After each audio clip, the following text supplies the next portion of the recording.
In this video, we're going to replace the boot flap pin to target vellum constraint setup with an attach vellum constraint setup. When we last left off, our boot flaps are conflicting with the anim pin to target constraint and the collision object, so we're getting these weird sizzling points. What we want to do is replace this current pin to target, turn it off, and replace it with an attach. So let's go ahead and do that real quick here. So I'm just going to drop a vcon, vellum constraints, set it to attach type. We want to paint some points on both the boot flaps as well as the boots where we're going to have these attach constraints connect. Let's go ahead and do that. Let's start by going to the old group where we created anim points and just shrink that selection down to just one ring. And then we'll go back to our attribute paint. We'll still using anim points. We'll create a new attribute and we'll call this, let's see here, boot flaps attach points. There we go. Let's just make sure we have that selected. And we'll go ahead and just flood that little ring with some red there on both sides. There we go. All right, let's go back to the paint node for the boots. Okay, let's go here and let's add an attribute. We'll call this boot flaps attach target. We'll paint that up real quick, just around the rim. Probably could have reused boot smooth, but I like to be explicit about my attributes. So just paint that up real quick around the sides here. Okay. Okay, let's check that these attributes have made it all the way through to the final cache here. Let's just check some points, and we'll look for boot flap attach. Look, there's some ones there in our selected. Okay, looks great. Now that we have this value in here, we're going to have to go ahead and cache this again so that these new values will be in there. So we'll cache a version 4 here. So we'll go ahead and select this, unload it. Let's go ahead and cache a version 4 real quick. Oops, not F, but version 4. File, save as a new file. Let's save it as version 11 and save to disk in background. Let's see, it's only partially done, but I'm sure that the first couple of frames are, so we can continue to work. So I'm going to load version 4 from disk. We're at frame 960. So we'll go back to our boot flap setup with the attach. We'll go ahead and put some values in there. So let's see here, attach to geometry points.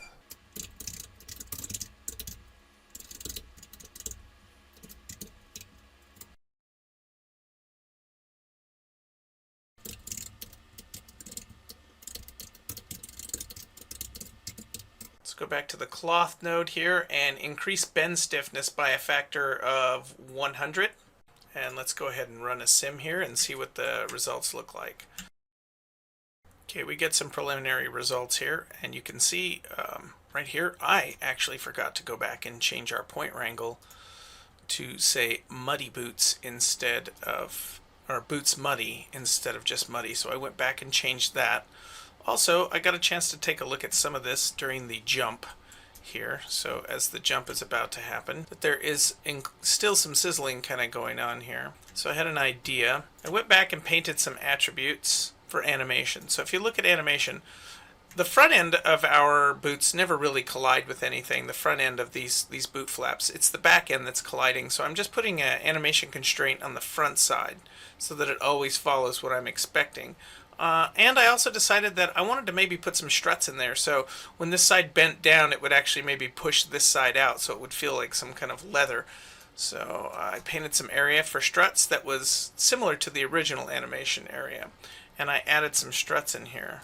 So I'm going to turn pin back on, and I'm going to turn struts on, and I'm going to turn the attach off because the attach is not working as expected.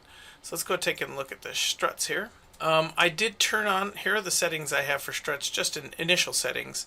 I inverted normals, otherwise they're going to point in on themselves, and this isn't really going to help me keep volume. If you invert the normals, then these points that I painted will seek across the void here through the leg to another point. I have 3 points instead of just 1. I'll probably just leave it at 1 actually. I just want to see if it's working first. And I changed the direction jitter so that if you look at the default value, I guess default would be fine. It's just the direction, it's the cone angle as we discussed before. So I think this will actually be okay. Let's just try it with the default values, and I changed the default stiffness from being incredibly high to just 10. I just want it to kind of come back and spring back into spot once the leg's undone here. But I do want to have that as a damped value. I don't want it to bounce around a lot. So let's damp that value a little bit. So I'm gonna resim these and we're gonna see what we get. Okay, we have some initial results here. As you can see, thanks to really odd mocap where my foot seems to be rotating in the strangest possible broken position that could ever be. I don't think anybody's hurdles this way, but in any event, the area I painted on the front is now almost 90 degrees rotated in this leg. That's super bad. But that's not something I'm going to fix. But what I am going to fix is painting the sim control here for pin to target this far on the inside. So I might just move it a little bit on the outside. But other than that, it seems to be looking okay. So let's take a look at it from camera 2, my favorite camera. So you can see it's kind of flopping around. It looks okay. Passes the test here. I don't think it's done simming yet, but I just wanted to look at it here. What we just want to do is just paint that little area in the front one more time. So I'm going to go ahead and stop this sim while it's still going. Render, kill it. We'll go back and paint this attribute a little bit more just to erase. So we'll go back to animation. Okay, I'm just going to paint this little area real quick here. Subtract some of that, and I think we'll be good to go. One other thing I noticed is you can see how the body, these guys start to dip down a little, like boom, boom.